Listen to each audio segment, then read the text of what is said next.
English మాట్లాడడానికి భయపడుతున్నారా? అయితే మీకోసమే ఈ స్పోకెన్ ఇంగ్లీష్ క్లాసెస్. వెంటనే కాల్ చేసి జాయిన్ అవ్వండి. నమస్తే రమ్ గారు. నమస్తే జయ. ఏదైనా పెద్ద కథ చెప్పుకుందాం రమ్ గారు. అంత పెద్దది కాదు, కొంచెం పెద్ద. అంతేనా? అమరావతి నగరాన్ని నేలే ఋతుపర్ణుడు, అలకా పట్టణాన్ని నేలే ధనుంజయుడు చిన్నప్పుడు ఫ్రెండ్స్ట. ఓహో. ఇద్దరు రాజులు. చిన్నతనం అంతా కలిసి తిరిగి పెరిగారు వాళ్ళు ఒకే చోట. మేనమామల ఊర్లో పెరిగారు. కలిసి తిని కలిసి పడుకుని ఒకటే మంచం ఒకటే కంచం అలా కూడా ఉండేవాళ్ళు. క్రమంగా పెద్దవాళ్ళు అయ్యాక ఎవరి రాజ్యాలకు వాళ్ళు వెళ్ళిపోయినా ఎప్పుడూ ఉత్తరాలు పత్రాలు నడిచేవి. ఇద్దరూ తమ తమ పట్టణాలకి రాజులు అయ్యారు. అయితే ఋతుపర్ణుడు కొంచెం స్నేహశీలి, బాగా ఫ్రెండ్స్ రావాలి, ఆ సరదా ఎక్కువ. ఈ ఋతుపర్ణుడు ధనుంజయుడిని రా రా రా అమరావతికి రా రా అని పిలిచేవాడు. పిలవగా ధనుంజయుడు ఒకసారి వివాహితుడే అప్పటికి, అతను కూడా వీళ్ళ ఇంటికి వచ్చాడు. అలకాపురి నుంచి అమరావతికి వచ్చాడు. వస్తే కొన్ని వారాలు కలిసి ఉన్నారు. ఆయన ఇంకా బయలుదేరుతానన్నాడు. సరే, ఈ మన ఋతుపర్ణుడికి మహాద్భుత సౌందర్యవతి అని భార్య ఉంది, సౌదామిని ఆవిడ పేరు. ఓ పిల్లాడున్నాడు, మళ్ళీ గర్భవతి కూడా ఆవిడే. కొంచెం లేత నెలలు, ఒక మాదిరి నెలలు ఎక్కినాయి, 6-7 నెలలు ఉంటాయి. అయితే ఏమైంది, ఓ 4 వారాలు 5 వారాలు ఉన్నాక ధనుంజయుడు వెళ్ళిపోతానన్నాడు. కాదు అసలు కడుపు నిండినట్టే లేదు, ఇంకో 4 వారాలు ఉండు, ఇంకో 3 వారాలు ఉండని తెగ బతిమలాడాడు. ఆయన ఒప్పుకోవాలి. చాలా దిగులు పడి ఆ రాత్రి పడుకునేటప్పుడు భార్యతో చెప్పాడు, ధనుంజయుడు వెళ్ళిపోతానంటున్నాడు, నాకు తనివి తీరలేదు, చిన్నప్పుడు నెలల తరబడి కలిసి ఉండేవాళ్ళం మేము, ఒక్క నెల ఉండవయ్యా అంటే ఉండనంటున్నాడు, మరి ఉండమని నువ్వు చెప్పు అన్నాడు. ఈవిడేం చేసింది, మర్నాడు భోజనాలు వడ్డించేటప్పుడు, ఉండండి ఎలాగూ వచ్చారు, ప్రయాణమే 10 రోజులు పట్టేస్తుంది, మళ్ళీ ఎప్పటికొస్తారో పిల్లల పెళ్ళిళ్ళ నాటి గలుస్తాం మళ్ళీ, ఇప్పుడు ఖాళీగా ఉన్నారు, రాజ్యాల్లో ఏమీ సందళ్ళు అవి లేదు కదండి అంది. ఇతనేమనుకున్నాడు, అమ్మాయి కూడా అడుగుతోంది కదా అని, సరేలే అట్లాగే ఇంతగా అడుగుతున్నారుగా ఉంటానన్నాడు. ఉంటాననేసరికల్లా పక్కనుండే అంతరంగికులు ఉంటారు కదా, మీరు అడిగితే ఒప్పుకోలేదు, రాణిగారు అడిగితే ఒప్పుకున్నారు అనగానే ఈయనకు ఒక డౌట్ వచ్చేసింది. ఏమిటి వీళ్ళిద్దరూ కానీ ప్రేమలో పడ్డారా? ఈ కడుపుతో ఉన్నావిడే, ఆల్రెడీ కొడుకున్నావిడే తన చిన్ననాటి స్నేహితుడితోటి స్నేహంగా ఉంటోందేమోనన్న ఒక అనుమానం వచ్చేసింది మనసులోకి. ఇక అనుమానం ఎట్లా పెరిగి పెద్దదైందంటే, వాళ్ళు ఏ విషయానికైనా మొహమొహాలు చూసి నవ్వుకున్నా వాళ్ళు సైగలు చేసుకుంటారనిపించడం మొదలుపెట్టింది. అనుమానం పెనుభూతం, మామూలు అనుమానం కాదు, ఒక 4-5 రోజుల్లో పెంచేసుకున్నాడు. ఇప్పుడు మనకు అనుమానంగా ఉందనుకో జయ, ఎవరైనా కళ్ళార్పినా కూడా మనకు డౌట్ వస్తుంది, ఏంటి వీడు కళ్ళార్పినాడు, అంతే కదా రమ్ గారు కదా. నీవు అనుమానంగా ఉంటే ఊ అన్నా కూడా నన్ను ఊ అన్నారో వాళ్ళకి ఏదైనా ఊ చెప్పారు, అంతే ఇలా పిచ్చి డౌట్లు వచ్చేసి రాజుగారికి ఒక నమ్మిన బంటు ఉన్నాడు ఈ ఋతుపర్ణుడికి, సౌపర్ణుడు అతని పేరు. ఆ సౌపర్ణుడిని పిలిచాడు. నా స్నేహితుడైన ధనుంజయుడిని పేకొత్తరిచ్చేసేయమని ఆజ్ఞించాడు. సౌపర్ణుడు తెల్లబోయాడు. అదేమిటి ప్రభు, చిన్నప్పటి స్నేహం, 6 వారాలుగా ఆయన మన రాజ్యంలో ఉన్నాడు, పరాయి దేశపు రాజు, చంపటం కష్టం, పాపం, తప్పు, అసలు మీకు ఎందుకు ఇట్టాడితే వచ్చింది, ఆయనంటే మీకు పంచప్రాణాలంటే కాదు, వీడు నా భార్యను వాళ్ళలో వేసుకున్నాడు అన్నాడు. అనేసరికి నిర్ఘాంతపోయాడు. ఆవిడ ఎంత సౌమ్యురాలు, ఎంత సాత్వికురాలు, మహాపతివ్రత, పైగా 10 నెలల గర్భవతి, ఆవిడ మీద ఈయన మనసు పడ్డం ఏంటి, పోనీ ఈవిడ పోయి ఆయన మీద మనసు పడ్డం ఏంటి, పిచ్చగా పోతేను. ఎంత నీచంగా ఆలోచన, ఎంత నీచమైన ఆలోచన. రాజుకి తెగ నచ్చ చెప్పడానికి ప్రయత్నం చేశాడు. ఎంత నచ్చ చెప్పినా ఆయన ఒప్పుకోవాలి. చేస్తావా ఇంకోటి చేయించాలంటే సౌపర్ణుడు 4 రోజులు పోయాక రాజుకు బుద్ధి వస్తుంది. అప్పుడు ఇతనెట్టా బతికొస్తాడు. చల్లగా ధనుంజయుడి దగ్గరికి వెళ్ళి, ప్రభు నా మాట వినండి, ఎవరికి చెప్పద్దు, వెళ్ళిపోదాం, మీతో పాటు నేను వచ్చేస్తా, మిమ్మల్ని రక్షించడానికి ఎవరిని పిలవద్దు, మీ సైన్యానికి చీటీ రాసేద్దాం. చిన్న పాటి సైన్యం వచ్చింది, వాళ్ళు తెల్లవారేసరికి బయలుదేరేసరికి ఇక్కడి నుంచి పారిపోవాలి, మీకు ప్రాణహాని ఉంది అని చెప్పేసరికల్లా ఈ ఋతుపర్ణుడి నమ్మిన బంట అయిన సౌపర్ణుడు తనకెందుకు చెప్తాడు ఆ మాట, నమ్మి వెంటనే ధనుంజయుడు పరిగెత్తుకుంటూ బయలుదేరాడు.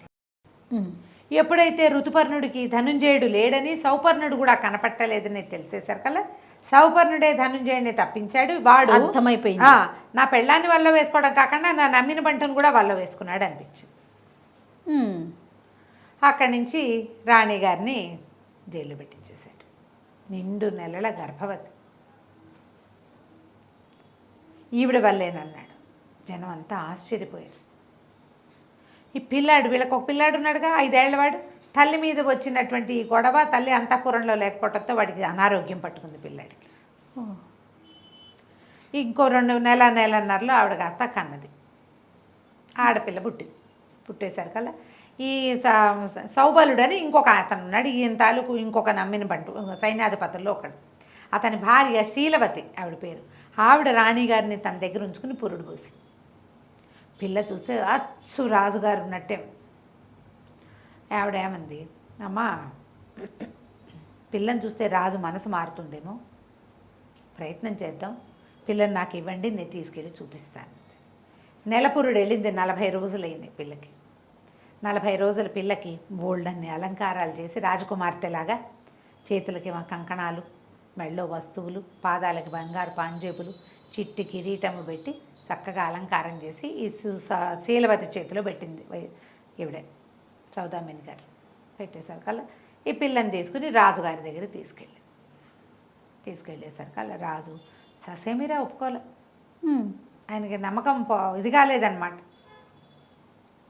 ఏమైనా సరేనన్నాడు. ఏమైనా సరేనండి, అలాంటి దాన్ని పుట్టిన పిల్ల నాకెందుకు, నాకు వారసుడు ఉన్నాడు కదా, ఈ పిల్ల నాకొద్దు, పారేయండి ఎక్కడైనా అన్నాడు. పారేయమనేసరికల్లా ఇంకొక బంటుకి అప్పచెప్పాడు. తన అంగరక్షకుల్లో ఒకడికి అప్పచెప్పాడు. మళ్ళీ పారేయమని. సుబాహుడు, పిల్లని ఎవ్వరు లేని ద్వీపంలో పడేయండి, బతికి బట్టగడితే ఉంటుంది, లేకపోతే పోతుంది, చేత్తో చంపద్దు అని ఇచ్చేసరికల్లా ఈ సుబాహుడు సౌపర్ణుడు లాంటి వాడు కాదు. రాజు చెప్పింది చెప్పినట్టు తూచా తప్పకుండా చేస్తాడు. ఆ పిల్లని తీసుకెళ్ళిపోయాడు. ఎక్కడో దీవిలో వదలడానికి నావెక్కేశాడు. ఎప్పుడైతే ఈ వార్త తెలిసిందో ఆవిడ గోలుమని విలిపిస్తూ రాజుగారి సన్నిధికి వచ్చింది. ఎవరు? తల్లి. వచ్చేసరికల్లా ఏమైంది, రాజుగారు అప్పుడు తీర్పు చెప్పేశాడు. ఆ పిల్లతో నాకు సంబంధం లేదు, పోతే పోయింది. ఈవిడ అతని వల్ల పడకముందు పుట్టిన కుమారుడే నా కుమారుడు, నా రాజ్యానికి వారసుడు ఉన్నాడు అని ఈ పిల్లని జేసేశాం కాబట్టి ఈవిడికి ఉరిశిక్ష అన్నాడు.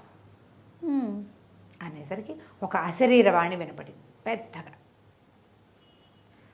సౌదామిని మహాపతివ్రత, ధనుంజయుడు ఉత్తమ స్నేహితుడు.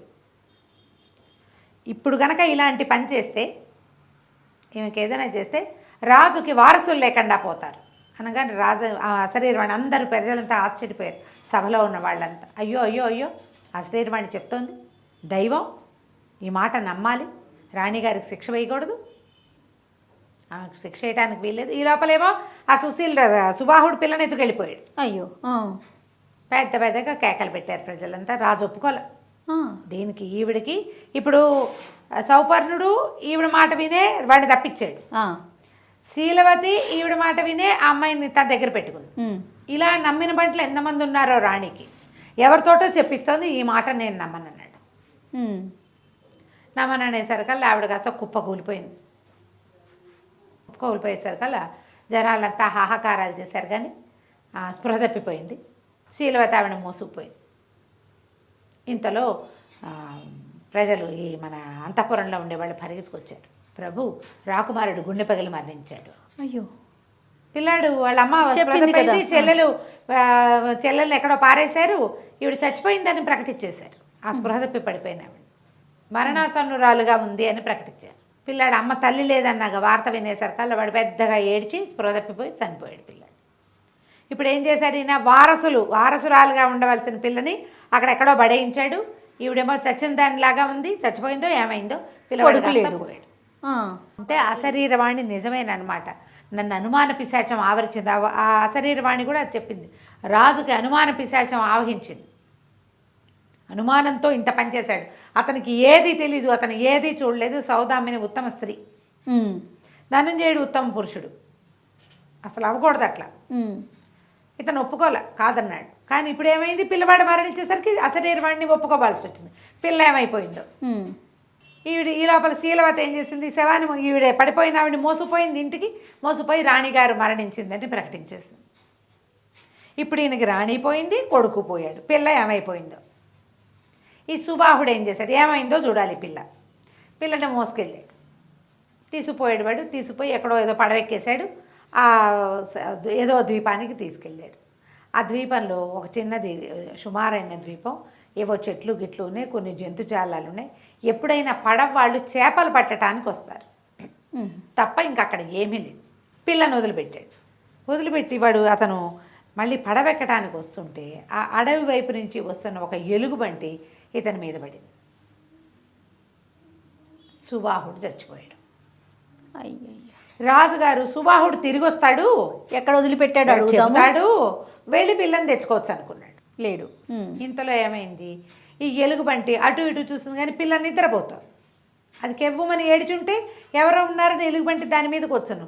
సరే, ఆ చచ్చిపోయిన వాడిని అక్కడ బారేసి ఎలుగుబంటి దాని దారిని వెళ్ళిపోయింది. అయితే ఆ సమయానికి మాధవుడు అనే ఒక జాలరి పూర్తిగా జాలరితనం కూడా కాదు, అతను గొల్లవాడు. ఏమి పంటలు అవి ఇబ్బందిగా ఉండి ఏం చేశాడట, 4 చేపలు పట్టుకోవడం కోసం చిన్న డింగి వేసుకుని ఇటు వచ్చాడు. గొల్లలు వాళ్ళది. ఏవో గొడ్లు ఉన్నాయి కానీ పాలున్న రోజులు కావు. ఆ రోజుల్లో ఉన్న 3-4 గొడ్లు ఈయన మోపు మీద ఉంటుంటే అప్పుడు పాలు ఉండవు కదా. అందుకని చేపలు పట్టుకుందాము, కనీసం ఇంట్లో తిండికైనా ఉంటాయి, కొన్ని ఎండు చేపలు పెట్టుకో. సో ఇట్లా ఆలోచనతో వచ్చాడు. వచ్చేసరికల్లా ఇది తెలుగుబంటి పోయింది. వాడు చచ్చిపోయి పడి ఉన్నాడు. మరి చంటి పిల్ల ఏడవటం మొదలుపెట్టి, అయ్యో ఎవరో పిల్ల ఏడుస్తుంది, ఏమైందో అని ఆ డింగి మీద వచ్చిన వాడు డింగి పక్కన పట్టేసి పరిగెత్తుకొస్తే పిల్ల పట్టుబట్టలో చుట్టుంది. దానికి ఒక పట్టు లంగా, చిట్టి జాకెట్టు, పసిబిడ్డ, దానికి ఎన్ని నగలున్నాయో.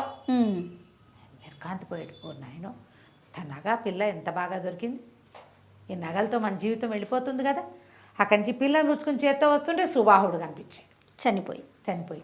ఇతను ఏం చేశాడు, ఓహో వీడే ఈ పిల్లని తెచ్చాడు, తతిమా వాళ్ళంతా ఎటుపోయారో అని వాడి ఒంటి మీద నగలు కూడా ఒలుచుకున్నాడు.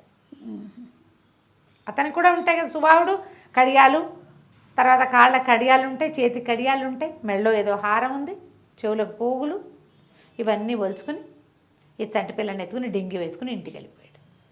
ఇతని భార్య, వాళ్ళకి పిల్లలు లేరు, ఇంకా కలకపోయేసరికల్లా భార్యతో అన్నాడు, ఏమే చూడంత చక్కగా దొరికిందో, చందమామల్లే ఉంది పిల్ల, రాజకుమార్తె ఎవరితో, ఎందుకంటే పడిపోయిన వాడికి అంగరక్షక లక్షణాలు ఉన్నాయి, వాడు పెద్ద ఆజానుబాహు, మామూలుగా ఇంకొకడైతే దొరికేవాడు కాదు, మనిషికైతే దొరికేవాడు కాదు. అదాటను మీద పడేసరికల్ ఆ ఎలుగుబంటిని తప్పుకోలేకపోయాడు. అతని దగ్గర ఒక కత్తి ఉందంతే అని చెప్పేసరికల్ భార్య ఎందుకు, ఓ నిదుంపదేగా నువ్వు ఎక్కడి నుంచి అయినా పిల్లని తెస్తే చుట్టుపక్కల వాళ్ళంతా ఏం చెప్పుకుంటారు, మనం ఎవరి పిల్లను ఎత్తుకొచ్చాము, వాడిని ఎవరినో చంపేశావు, నువ్వే చంపేశావంటారు, ఇదంతా తెలివిగల పని కాదంటే వద్దు, మనం ఇక్కడ అసలు ఉండద్దు, గొడ్లను తోలుకుని అడవి దాటి ఇంకో పల్లెటూరులోకి వెళ్ళిపోతాం, పిల్ల మన పిల్లేననుకుంటారు, మనం ఉన్న 4 గొడ్లతోటి దీని నగల్లో ఓ నగ అమ్మితే మన జీవితం వెళ్ళిపోతుంది, శుభ్రంగా పిల్లని పెంచుకుందాం, మనకి చంటి పిల్ల పాలనా దొరుకుతుంది, డబ్బు దొరుకుతుంది అనేసరికి బాగుందిగా. సాయంకాలానికల్లా గొడ్లు తోలుకుని అసలు ఈ పిల్ల ఉందన్న వాసన కూడా ఎవరికి రానివ్వకుండా వెళ్ళిపోయారు. ఓ చిన్న ఆవుది పాలు ఉన్నాయి వాళ్ళకి, పెద్ద ఆవులేవి పాలు ఇవ్వటం, ఆ చిన్న ఆవు పాలతో పిల్లని పెంచుకుంటూ ఊరు దాటి బాగా 3-4 ఊళ్ళు దాటేసి అవతల ఇంకో ఊరికి వెళ్ళిపోయారు. ఈ వెళ్ళిపోయిన వాళ్ళు ఎక్కడి దాకా వెళ్ళి స్థిరపడ్డారు, ఈ అమరావతి రాజ్యాన్ని దాటి అలకాపురిలో స్థిరపడ్డారు. ఓహో, అక్కడికి వెళ్ళిపోయారు. అక్కడికి వెళ్ళిపోయి ఏం చేశారు, వీళ్ళు డబ్బులు నగమ్మి డబ్బు తెచ్చుకున్నారు కానీ గొప్పగా బతకడం వాళ్ళకి రాదు, ఆవులు పోషించుకుంటూ బతకడమే వచ్చు. ఓ 25-30 ఆవులు కొనుక్కున్నారు. పిల్ల బంగారం, రేపొద్దున దానివల్ల పిల్ల పెళ్ళవుతుంది, అవన్నీ దాచిపెట్టారు. దాని లంగా జాకెట్టు, తర్వాత ఏమో సుబాహుడు తాలూకు నగ ఏం దొరికిందో, కత్తి, అన్నీ అవి దాచిపెట్టుకున్నారు. పిల్లని పెంచుకోవడం మొదలుపెట్టారు. చంద్రిక అని పేరు పెట్టారు, పెంచుకుంటున్నారు. ఈ ఋతుపర్ణుడు అధ్వాన్నంగా అయిపోయాడు, ఏం చెయ్యాలో తెలియదు, దీనంగా ఉండేవాడు. సుబాహుడు వస్తాడన్న ఆశ. ఇట్లా 15 సంవత్సరాలు గడిచాయి. ఈ 15 ఏళ్ళు వచ్చాక ఈ చంద్రిక వాళ్ళ అమ్మ నాన్న ఏదో చిన్న నగ గట్టు పెట్టేవాళ్ళు, పిల్ల చక్కగా ఆవులు తోలటము, పాలు పెతకటము అవన్నీ నేర్చుకుంది. కానీ పిల్లలో ఒక రాజసం ఉండేది, అది అందంగా ఉండేది, పిల్ల తెలివిగా కూడా ఉండేది. రాజకుమార్తెకి ఆ లక్షణాలు, సహజ లక్షణాలు. అక్కడి నుంచి ఏమైంది, మన ఈ ధనుంజయుడికి ఒక కుమారుడు ఉన్నాడు, వాడి పేరు చంద్రసేనుడు. ఓహో, చంద్రిక చంద్రసేనుడు. ఈ పిల్లాడు ఏం చేసేవాడు, ఊర్లో అటు ఇటు తిరుగుతూ ఉండేవాడు. ఒక 20 ఏళ్ళు ఉంటాయి. ఇంచుమించుగా చనిపోయిన ఋతుపర్ణుడి కుమారుడి వయసు వాడు. కాస్త ఒక సంవత్సరం అటు ఇటుగా. అయితే ఏమైంది, ఆ పిల్లాడు ఒకసారి ఈ ఆవులు ఇవి తిరుగుతున్న చోటకి వచ్చి ఒక జాతర లాంటిది జరుగుతుంటే ఈ చంద్రికని చూశాడు. చూసి ఆ పిల్ల కోసం ఎంతసేపు వచ్చేవాడు. 15-16 ఏళ్ల పిల్ల, ఓ 20 ఏళ్ల పిల్లాడు వచ్చేవాడు ఏం చేశాడు, నేను ధనుంజయుడి కుమారుడిని అని చెప్పేవాడు కాదు. కానీ ఎంతసేపు వాళ్ళున్న పల్లె వైపుకే వెళ్ళేవాడు.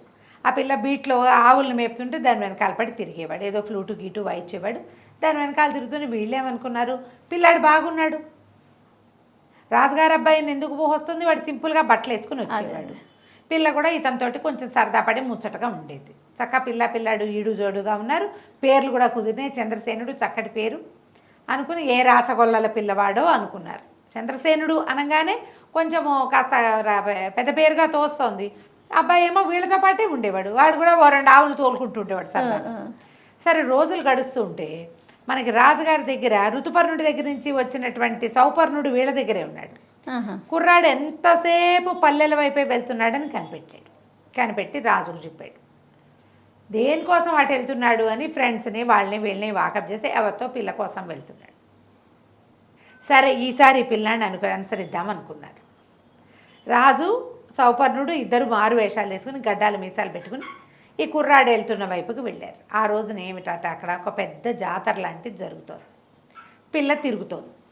ఆ పిల్ల వెనకాల పడి వీడు తిరుగుతూ కనపడేసరికల్లా ఏమిటో ఎవరో అమ్మాయి భలే బాగుంది, చక్కగా ఉంది, ఎక్కడదో ఇంత చక్కటి పిల్లకి గాజులు అవి కొనిపెట్టద్దు అన్నాడు. అనేసరికి అమ్మాయి గాజులు కాసిపడే రకం కాదండి, గాజులు కాసిపడే రకం కాదు, అలాంటి సరదాలు ఏమి ఉండవు అమ్మాయికి అన్నాడు. అనేసరికల్లా ఈ లోపల ఏమైంది, ఆ మాధవుడు ఈ పిల్ల తన్ని పెంచుకుంటున్న గొల్ల ఆయన ఉన్నాడు కదా, ఆయన అటు వచ్చి ఎవరు బాబు, ఏ ఊరు బాబు అని వీళ్ళని పలకరిస్తే ఏదో మాట మీద కుర్రాడు ఎవరో పిల్ల వెనకాల తిరుగుతుంటే ఏమిటని వాకప్ చేస్తున్నామంటే, అయ్యో పిల్ల మా పిల్లేనండి వీళ్ళు చెప్పారు. ఇతను చెప్పాడు, మా పిల్లే, ఈ పై ఏమి నష్టపోడలేండి, గొల్ల పిల్లని చేసుకుని పిల్ల దగ్గర వీళ్ళకి బోళ్ళంతా నగ్గట్టుంది, బోళ్ళంతా బంగారం ఉంది దానికి, ఈ అబ్బాయికి ఏమి నష్టం లేదు, బొడ్డు గోదా ఉంది, నాకు ఒక్కతే పిల్ల అన్నాడు. అనేసరికి వీళ్ళ కొళ్ళు మండిపోయింది. ఇతను నేను గొల్ల యాదవులం మేమని క్లియర్గా చెప్పాడు. గొడ్డు గోదా ఉన్న ఇల్లు, పిల్లకి బంగారం ఉందనేసరికల్లా వీళ్ళు ఏం చేశారు, రాజుగారు ఆ చంద్రసేనుడి దగ్గరికి వెళ్ళాడు. కొడుకు దగ్గరికి వెళ్ళి ఏమిటో అంటే, అవునండి వివాహం చేసుకుంటాను, ఈ అమ్మాయే కావాలి నాకు అనగానే రాజుగారు చొక్కా పుచ్చుకున్నాడు కొడుకుని. ఎవరెవరా రాకుమారుడు, ఈ రాజ్యానికి ఉత్తరాధికారివి, గొల్లపిల్లని చేసుకుంటావా నువ్వు అన్నాడు. అనేసరికల్లా అబ్బాయి గింజుకోపోయాడు. ఆయనేమో గడ్డం తీసేశాడు, బిగ్గులు పెట్టుకొచ్చాడు కదా, పద నీ అంతు చూస్తాం అని చెప్పేసి ఆయన లాక్కెళ్ళిపోయాడు. ఆ పిల్లాడేమో విదిలించుకున్నాడు. కాదు నేను ప్రేమించాను అది ఇది అంటే, నువ్వు ఏమైనా చెయ్యి, ఉండి ఇక్కడే, కానీ నువ్వు చచ్చినా అమ్మాయిని పెళ్లి చేసుకోవడానికి వీల్లేదు. అయ్యో సౌపర్ణుడు అన్నాడు, ఇక్కడ గొడవ అయిపోతుంది ప్రభు, మీ మీద మాట వచ్చేస్తుంది, పదండి వెళ్ళిపోదాం. రాకుమారుడు ఇంటికి రాక ఏం చేస్తాడు, ఏమీ లేని పిల్లాడికి వాళ్ళు మాత్రం పిల్లని ఎందుకు ఇస్తారు, పదండి అని చెప్పేసి తీసుకుపోయాడు. రాజుగారిని లాక్కెళ్ళిపోయాడు. గొడవగా ఏదో మాటలు జరుగుతుంటే అది అక్కడెక్కడో వేసిన కాయలు కొట్టిన పిల్ల వెనక్కి తిరిగి వచ్చేసరికి రాజకుమారుడిని చూసి, ఏమండి ఈ గొల్లలు అయితే తక్కువ, రాజుగారి మీద ఓ ఎండా, గొల్లాడి మీద ఇంకో ఎండా కాస్తుందా, మా మీద కాసే ఎండా ఆయన మీదే కాస్తుంది, మాకు దాంతోటే పండుతుంది, ఆయనకి దాంతోటే పండాలి, గొల్లలవని నన్ను పెళ్లి చేసుకోవడం మానేస్తానంటే నువ్వు అసలు నాకు వద్దు, మేము సాటి వాళ్ళం కాదు అని మీరు అనుకునేటట్టయితే వెళ్ళిపో, నువ్వు నాకు నీతో పెళ్ళే అక్కర్లేదు, నువ్వు అక్కర్లేదు, మేము మనుషులం కామా, కులం ఆ ప్రధానం గుణం కాదా, మేము నీ కులం అడిగామా, మా నాన్న అడిగాడా, నేను అడిగానా, వెళ్ళి నువ్వు ఇక్కడి నుంచి అనేసి. రాకుమార్తె కదా, అమ్మాయి ఆభిజాత్యాన్ని తగ్గించుకోవడం అమ్మాయి వల్ల కాదు. అక్కడి నుంచి ఇంటికి వెళ్ళిపోయాడు. ఏమై వద్దంటుంటే ఏం చేస్తాడు, కానీ ఇంటికి వెళ్ళి బిక్కమొహం వేసుకుని కూర్చుని ఉన్నాడు.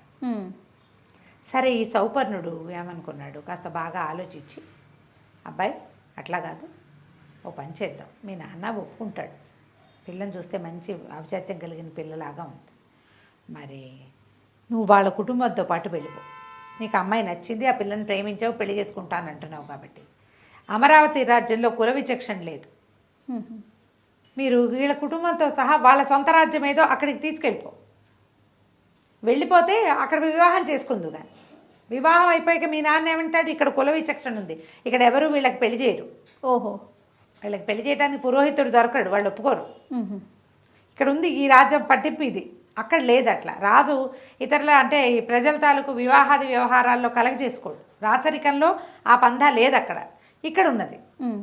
అనేసరికల్లా సరే చంద్రసేనుడు ఏం చేశాడు, మళ్ళీ వాళ్ళ ఇంటికి వెళ్ళి మాధవుడి దగ్గరికి వెళ్ళి బతిమలాడి, పిల్లని నీతో పాటు వచ్చేస్తాను, మీ 50 ఏళ్ళ ఆలమందలు మొత్తం తోలుకొని వెళ్ళిపోదాం. ఇలాగా మైగ్రేట్ అవ్వటం ఆ రోజుల్లో ఉంది. అట్లాగే అతను మైగ్రేట్ అయ్యి ఇక్కడికి వచ్చాడు. అవును, ఇక్కడి నుంచి వెళ్ళొచ్చు కదా. సరే ఆ మొత్తం సమాజం అంతా వెళ్ళిపోయారు వీళ్ళు. 2 పూటలు చంద్రసేనుడు కనపడకపోయేసరికల్లా రాజుగారు ప్రశ్నించాడు, ఏడి పిల్లవాడు ఏడి అని అడిగేసరికల్లా సరే ఇది జరిగింది. ఇప్పుడు ధనుంజయుడు కొడుకుని తెచ్చుకోవడం కోసం అమరావతికి వెళ్ళాలి. ఆ, వెళ్తే అక్కడ పరిస్థితి ఏంటో తెలియదు. అంతేగా. అక్కడి నుంచి ఇంకేం చేస్తారు, సౌపర్ణుడు అన్నాడు పర్వాలేదు ప్రభు, మారువేషాల్లో అయినా వెళ్దాం, అక్కడికి వెళ్దాం పదండి అన్నాడు. బయలుదేరారు.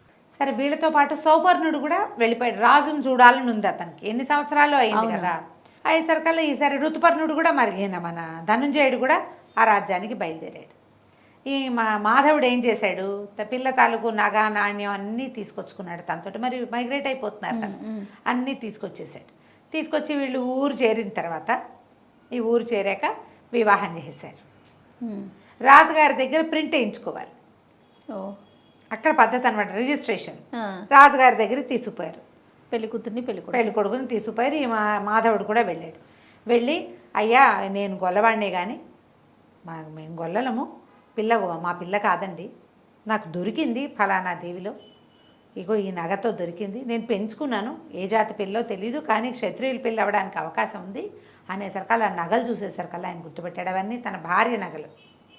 రాజు గుర్తుపట్టేశాడు, కేకలు పెట్టారు. ఈ లోపల ఏమైంది, ఈ వీళ్ళతో పాటు వెళ్ళిన సౌపర్ణుడు ధనుంజయుడిని కూడా ప్రవేశపెట్టాడు. ఇతను పరిగెత్తుకుంటూ ఋతుపర్ణుడు సింహాసనం దిగేసి వెళ్ళి తన స్నేహితుడిని కౌగిలించుకున్నాడు. ఆయన మారువేషంలో వచ్చాడు, అదే కొడుకు కోసం వచ్చాడు కదా, వెతుక్కుంటూ వచ్చాడు కాబట్టి మారువేషంలోనే ఉన్నాడు.